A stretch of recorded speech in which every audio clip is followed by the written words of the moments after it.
NetMirror App versus Netflix.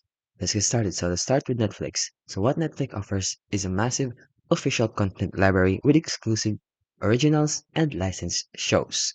It also has reliable HD and 4K streaming, offline downloads, and personalized profiles. It is also legal, secure, and there's no risk of malware. The only downside is it requires a monthly subscription, and it has regional catalog which differs by the countries, as you can see. Now, NetMirror, on the other hand, is an unofficial aggregate streaming app that claims to mirror content from Netflix, Prime Video, Disney Plus, HBO for free and ad-free.